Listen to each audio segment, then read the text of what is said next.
രാജ്യം കാത്തിരിക്കുന്ന ഇന്ത്യയുടെ സ്പേസ് ഡോക്കിംഗ് ദൗത്യത്തിൻ്റെ സാറ്റലൈറ്റ് വിക്ഷേപണം ഇന്നാണ്. ഇന്ന് രാത്രി 9:58 ഇരട്ട പേടകങ്ങളുമായി ISROയുടെ PSLV C-60 വിക്ഷേപണ വാഹനം ശ്രീഹരിക്കോട്ടയിൽ നിന്ന് പറന്നുയരും. സതീഷ് ധവാൻ സ്പേസ് സെൻ്ററിൽ നിന്നാണ് ഇത് കുതിച്ചുയരുക. ചെന്നൈയിൽ നിന്ന് മുഹമ്മദ് റഹീസ് കൂടുതൽ വിശദാംശങ്ങളുമായി ചേരുന്നു. Rahees, good morning. യഥാർത്ഥത്തിൽ ഒരു പ്രൗഡ് ഇന്ത്യൻ ആകാൻ നമുക്ക് കഴിയും ഈ ദൗത്യം വിജയിച്ചാൽ.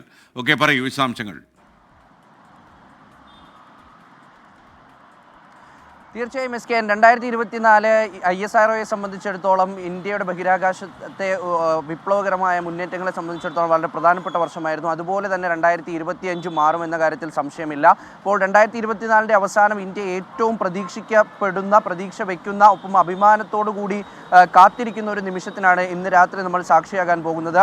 ഇന്ത്യയുടെ സ്പേസ് ഡോക്കിംഗ് പരീക്ഷണത്തിന് വേണ്ടിയിട്ട് അതിൻ്റെ പേടകങ്ങളുടെ വിക്ഷേപണം ഇന്ന് രാത്രി നടക്കും. രാത്രി 9:58 സതീഷ് ധവാൻ സ്പേസ് സെൻ്ററിൽ നിന്നാകും ഈ ഇരട്ട പേടകങ്ങളെയും വഹിച്ചുകൊണ്ടുള്ള PSLV 60യുടെ യാത്ര ആരംഭിക്കുക. PSLV 60 എന്ന ഇന്ത്യയുടെ കരുത്തനായ ലോഞ്ചറാണ് ഈ ഇരട്ട പേടകങ്ങളുമായി പോകുന്നത്.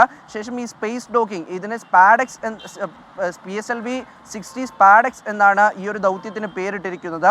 അതായത് ബഹിരാകാശത്ത് വെച്ചിട്ട് രണ്ട് പേടകങ്ങളെ കൂട്ടി യോജിപ്പിക്കുകയും ഒപ്പം തന്നെ അതിനെ പിന്നീട് മാറ്റുകയും ചെയ്യുന്ന ഒരു പ്രക്രിയ. ലോകത്ത് തന്നെ 3 രാജ്യങ്ങൾ മാത്രമാണ് ഇതിനു മുമ്പ് സ്പേസ് ഡോക്കിംഗ് ചെയ്തിട്ടുള്ളത്. ചൈന, റഷ്യ, ഒപ്പം തന്നെ അമേരിക്ക. ഈ 3 രാജ്യങ്ങൾ മാത്രം ചെയ്തിട്ടുള്ള അതിസങ്കീർണമായിട്ടുള്ള എന്നാൽ ഏറ്റവും അഭിമാനകരമായ ഒരു നേട്ടത്തിലേക്ക് കൂടിയാണ് ISRO കണ്ണുവെക്കുന്നത്.